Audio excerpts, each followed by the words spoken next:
Aonde, quando você vai ver, né, o conceito, minha igreja, daí se refere à minha igreja, se refere ao tempo. Então são coisas assim que, mas fora esses detalhezinhos, ela existe, né, esse ajuntamento, ela existe para que a gente se reúne, confesse a fé, glória a Deus, porque hoje em dia nós somos muito modernos, muito mais fácil. Agora imagine, cidadão que morava longe. Ele poderia até ter algumas posses, mas imaginou que você quantas horas demorava viajando no longo do rio, você falou, no longo do camelo. Então, para ele ir realmente não era sempre. Hoje em dia, só que daí também tem um outro negócio que as pessoas usam de forma errada. Eu faço minhas orações em casa. Lá atrás eles faziam orações em casa porque era uma forma, uma distância e anualmente ele tinha que ir. Mas não que ele não prestasse culto a Deus. O dia que envolve vocês na igreja católica, vocês também. Então, e a Bíblia era tão maravilhosa que ela não esconde isso. Ela não esconde. Vocês lembram lá do Velho Testamento, quando o sacerdote era Eli, que daí o Hofni e Finéias, que eram os dois filhos dele, os caras só aprontaram. Então a Bíblia não esconde que filho até do próprio sacerdote faziam barbaridades. Vocês assistiram? Agora, depois a gente assistiu um pedacinho da novela da Record lá, que volte e meia repete, dos filhos de Samuel. Os filhos de Samuel. Acho que está passando agora, passou semana passada que a gente viu. Está escrito na Bíblia. Os filhos de Samuel foram igual o profeta Samuel, que desde criança levava pela manhã, né? Ela ofereceu o filho de Deus, se eu quiser, ele vai ser sacerdote, vai estar na obra, né? Um homem com aquele coração, os filhos saíram de porcaria, né? Os caras roubavam, os caras. Deixa eu ver se eu não essa altura os caras pintavam e bordavam e era o filho do profeta. Então a Bíblia em nenhum momento esconde que ele tempo, depois com Jesus ali, quando Jesus chega no tempo. Lembra que Jesus chutou o pau da barraca? Ele chegou, virou a mesa e chegou chutando tudo, né? A Bíblia diz que ele pegou um chicote e chegou arrepiando. Jesus disse, não façais da casa do meu pai uma casa de legiões. E viu como que coisa do homem. O que acontece? Como anualmente, pelo menos uma vez por ano, as pessoas tinham que sair lá da região do Egito para levar lá a oferta anual lá no templo. O cara tinha que ficar um ano preparando lá um ovelhinho, um boizinho. Você vê como que era diferente, né? Hoje é muito fácil pra gente, né? Lá atrás, acho que eu já comentei com vocês isso aqui. A Bíblia mostra, se você ler lá bem no início da Bíblia, o livro de Levítico, o livro das leis. Depois acaba repetindo muita coisa. Tipo, o pecado de natureza, que é média, grave, baixa, média e grave. Assim, então, se fosse um pecadinho, né? Mas esse pecadinho é pecadão. Se fosse um pecadinho, você está dando oferecer lá uma pombinha, 1 quilo de farinha, alguma coisinha assim. Se fosse um pecado de natureza média, ele levava um cordeirinho. E se fosse um pecado grave, ele chegava empurrando um boizinho. Imagina a parte chegando com o boizinho. Chutou o pau, legal, velho. Porque todo mundo conhecia. Porque todo mundo conhecia a lei e sabia, conforme o pecado, o que ele tinha que levar anualmente. Então ele tinha que preparar. Imagina ele ficar um ano. Vou cuidar do cordeirinho, vou cuidar do boizinho e vou cuidar da minha plantação. Porque eu não sei, né, até lá o que eu vou pecar. Mas na hora que eu for, eu sei que o pecado de repente levando os 3, né? Porque esse chutou para lá, carregar. A única coisa boa que, vamos supor, se ele ficasse o ano inteiro cuidando daquele boi, que seria a redenção do pecado dele, ele ia estar o ano inteiro pensando, esse daqui eu não posso comprometer, né? Mas aí, Aldo, você foi perfeito. O que é isso? A pessoa pega amor pelo bichinho, a pessoa... Ela cuidava daquele animalzinho, dizendo, olha, se eu vou preparar para meu Deus, é algo precioso. Mas ao mesmo tempo havia eles se pegavam com o animalzinho e depois teve que oferecer. Imagine, se você, pecador, tem dó de oferecer o bichinho que você cuidou um ano, tá? Deus que ofereceu então o que acontece? Naquele momento que Jesus está chutando ali, As pessoas vão para a igreja, vão lá para o templo. Apareceram alguns espertinhos.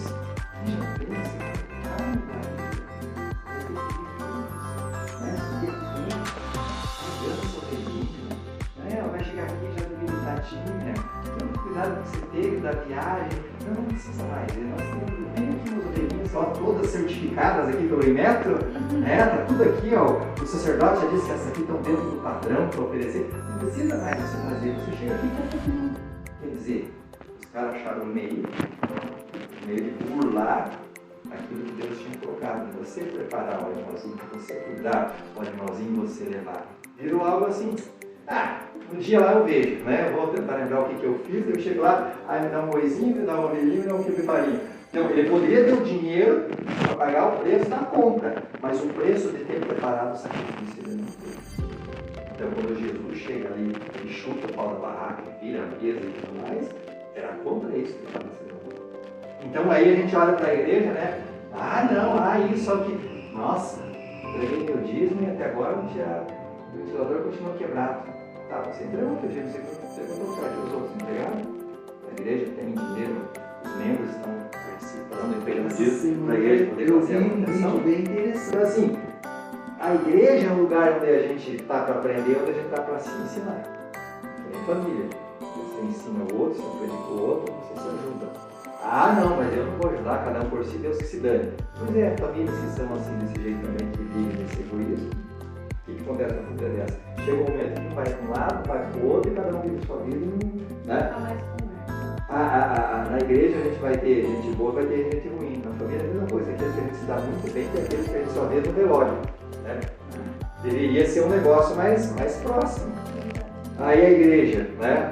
As famílias antigamente, se você for conversar com os seus pais, era um momento de muito mais dificuldade, mas o pessoal era mais unido. Hoje, as famílias estão cada vez mais distantes. A igreja dos anos 80, 90 era de um jeito. Você olhar hoje, tem gente que entra na igreja e não fala nem bom dia. Eu entro, fiz minha parte, estou indo embora. Então, para você ver, o reflexo das famílias acaba refletindo dentro do encontro dos cristãos. Acaba sendo totalmente diferente. Né? E dentro da igreja a gente aprende, dentro da igreja a gente se ajuda, também se entristece às vezes com algumas situações, porque é dentro da família. Não é porque é teu pai e tua mãe, porque é teu irmão, que eles nunca fizeram nada que magoaram. Tá se enganando, tá se mentindo pra si mesmo. Aconteceu alguma coisa?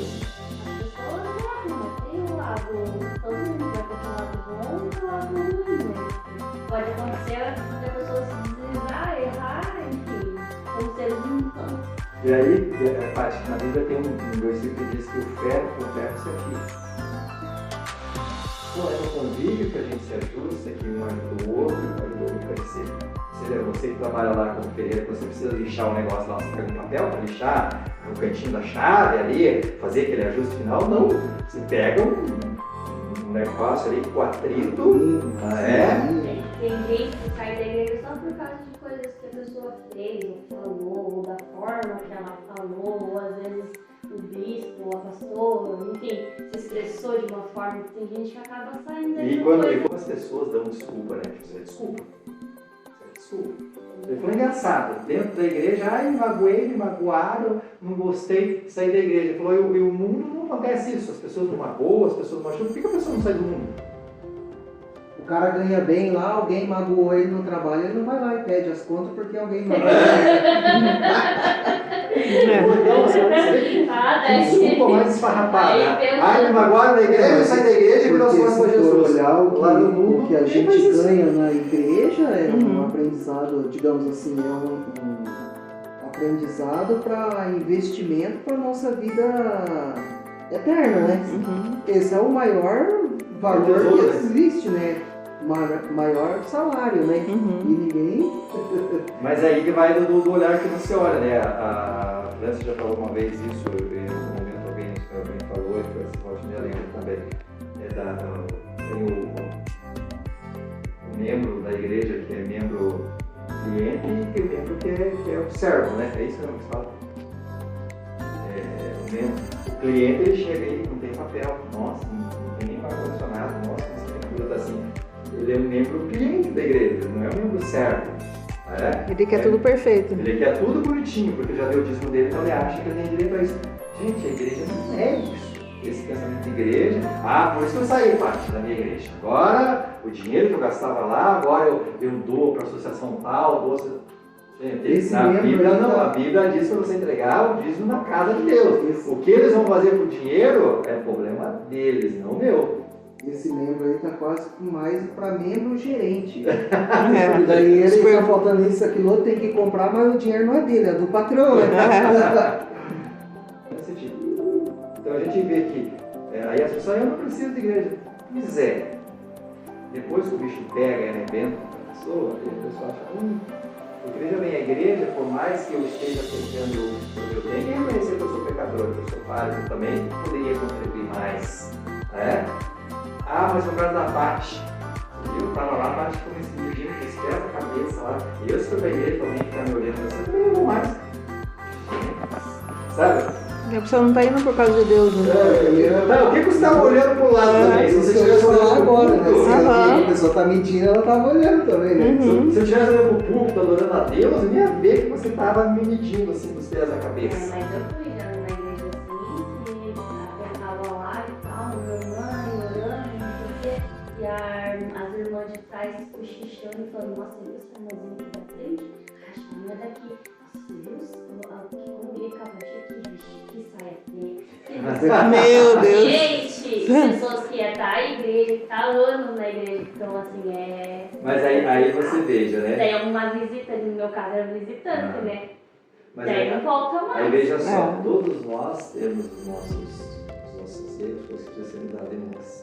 Você imaginou se a maioria vem para a igreja? Por que às vezes o culto parece que não sobe o negócio? Você viu como o culto estava pesado hoje? A gente consegue perceber. Cara, mas quantas vezes está lá em cima pregando, tem gente olhando no celular, olhando, conversando, cochichando. Ele não está... Mas assim, o que ele está atraindo? Ele está atraindo outra coisa que não a presença do Espírito Santo, o poder de Deus, para que aquela palavra se mova e faça operar. É lógico, Deus vai operar na vida de alguém naquele lugar, com certeza. Mas se a maioria está distraída e não está nem aí, como é que vai ser o rolar? E se a maioria fica só com esse pensamento, tá? A igreja temos que vir para nos ajudarmos, para nos fortalecermos, para um orar pelo outro. Aí a gente não tem amizade na igreja. Aí você fica 2 meses para a igreja, nossa, ninguém me ligou, ninguém veio atrás de mim. Mas amiga, quantos na igreja tem no teu telefone? Você está sendo acompanhado por alguém que faz parte de alguma equipe, algum líder, alguém está te acompanhando? Se você entra e sai, mal diz bom dia, como é que você quer que as pessoas adivinhem? Primeiro porque a Bíblia diz que a adivinhação é coisa do maligno. Lá no Velho Testamento, os adivinhos eles eram apedrejados. Né? Então, independente do tamanho da igreja, se a pessoa não se envolve, ela não tem amizade, como é que ela quer que adivinhe? Outra, o Aldo ficou 2 meses e vim para a igreja, daí a pouco aparece o Aldo, né? Daí eu chego, Aldo, achei que tinha sido arrebatado, meu irmão. Pelo amor de Deus. Até que enfim, hein? Até que enfim. Já falaram isso pra mim. Já falaram isso pra mim. Então você veja, o Aldo estava doente, o Aldo estava com problema na saúde, estava lá você que fez a cirurgia, ele ficou sem cirurgia dele. Quando ele veio, eu nem perguntei. Eu nem liguei para saber do Aldo, mas na hora que ele aparece, eu venho com essas graças. A família não é a mesma coisa?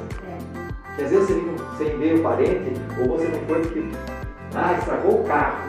O dinheiro que estava preparado para viagem estragou o carro. Para Curitiba, corrida, não vender mais os pobres aqui. De cara, estão dando muito lá casa para cuidar da minha casa, pagar minhas contas, manter meu comércio aberto. E só não viu. Porque lógico que você gostaria de estar à margem do Paranazão lá pescando, né?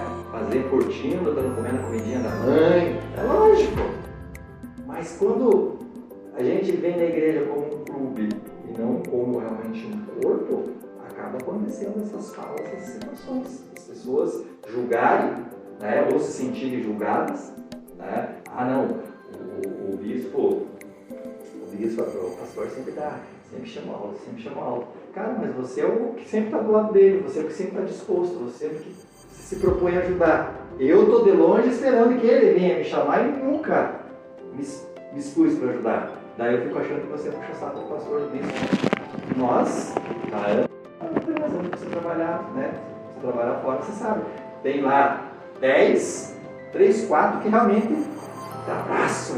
Os outros vão meio morrendo, meio puxado, meio arrastado, meio empurrado. A igreja não é diferente. Olha, é muito grande isso aqui. Quantos? Tem membro excelente, que ele ajuda, ele se importa, ele tem as coisas, ele dá o papel. E também tem líder que passa assim, tem um lugar da limpeza. Então assim, a igreja é um lugar para nós crescermos, para nós nos ajudarmos. Se nós não fizermos a nossa parte, não adianta a gente querer ficar cobrando do outro parte dele. Ah, Deus, onde é que o senhor sabe que o senhor não viu isso? Gente, ele é o patrão. O negócio é dele. Se eu não estou fazendo a minha parte, ele está vendo. Se você está fazendo a sua parte, ele está vendo. Então, quando a gente vê lá as parábolas, as aulas dos talentos, tem uma recompensa. Está escrito lá. Deus é galardoador, Deus faz coisas, Deus premia aqueles que buscam e que esperam nele. Então, como o maligno age na igreja? E ele age na igreja nessas figurinhas, justamente porque daí o que? Enfraquece o corpo, afasta as pessoas, né? As raposinhas. Gera uma divisão, é isso. A pastora Val pegou um desse. É porque são pequenas coisas que infiltram dentro da igreja para minar a igreja, não são coisas grandes. É uma fofoquinha ali, é uma coisinha ali, uma picuinha ali, e daí vai desestruturando a igreja, assim. A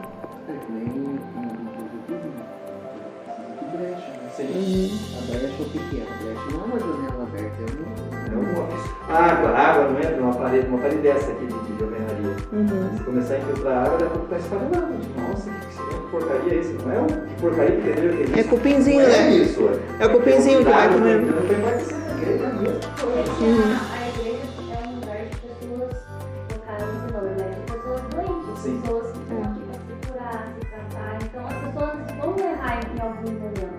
Mas nós, como irmãos, a gente vai orar para a pessoa, a gente está ali para levantar aquela pessoa. Se todos pensarem dessa maneira, um ajudar o outro, como você falou, o Aldo ficou meses, ou eu no caso, aí ninguém ligou, ninguém procurou, isso não é igreja.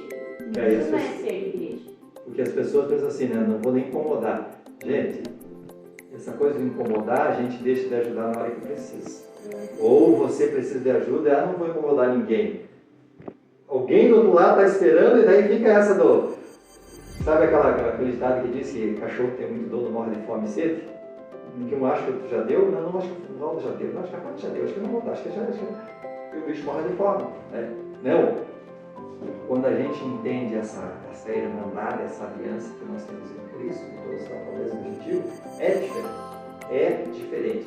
Você mesmo falou dessa igreja lá em Marcos. Os irmãos lá estavam com as suas contas meio complicadas, mas a hora que precisava, todo mundo vai lá, se diverte, se ajuda.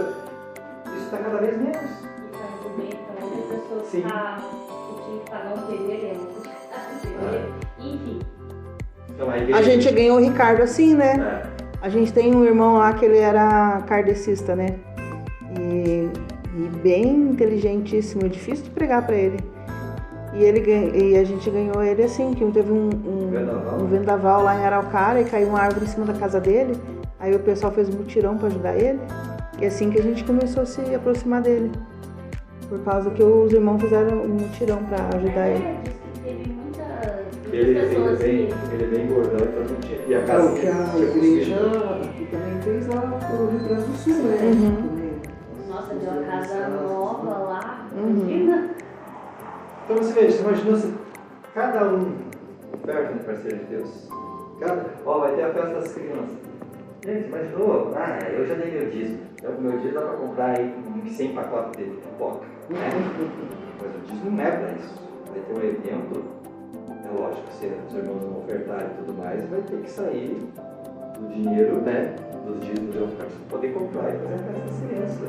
As crianças que estão aqui, né, que tem um momento pouquinho isso aqui, sabe, a criança precisa ter uma bolachinha, precisa ter uma coisa. Você vai deixar a criança dentro de uma hora e meia às vezes, dependendo do evento, só a água. Às vezes aquela bolachinha ali vai ser aquela lembrança que, digamos assim, lá na frente, porque igual a Bíblia fala, né, que eu não lembro direito o versículo que uma criança, Na boca vem granulada, Por cabelo vai ser assim. Exatamente. Aí às vezes a pessoa tá meio lá, meio cá, mas uma lembrança dessa Não daí, lembra. a bolachinha lá, que vai...